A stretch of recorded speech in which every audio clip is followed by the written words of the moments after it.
Bea Vianen. 6 november 1935 Paramaribo. 6 januari 2019 Paramaribo. Bestseller auteur, dichter.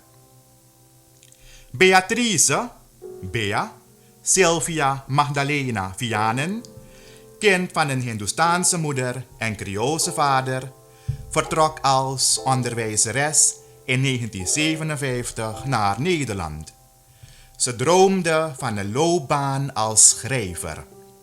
Haar strijd voor persoonlijke vrijheid en onafhankelijkheid is de rode draad in haar proza en poëzie. Vianens eerste dichtbundel, Choutal, verscheen in 1965 met een voorwoord van de dichter Trevosa. Ze werd in 1969 als eerste Surinaamse romanschrijfster beroemd met haar debuut Sernami He. Suriname, ik ben. Over een Hindoestaanse op zoek naar haar identiteit.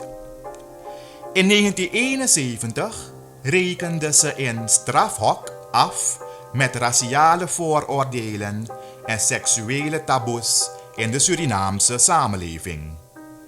Beide romans werden bestsellers. Voor het Nederlandse modetijdschrift Avenue schreef ze reportages vanuit Peru, Ecuador, Bolivia en Colombia.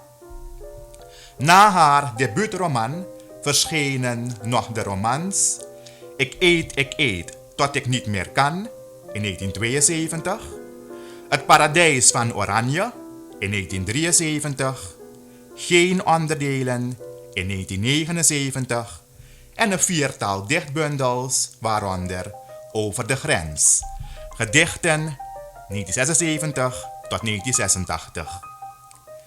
In 1971 kreeg Vianen als eerste Surinaamse auteur een werkbeurs van het Nederlands Fonds voor de Letteren. In 2002 ontving ze van hetzelfde fonds het eregeld.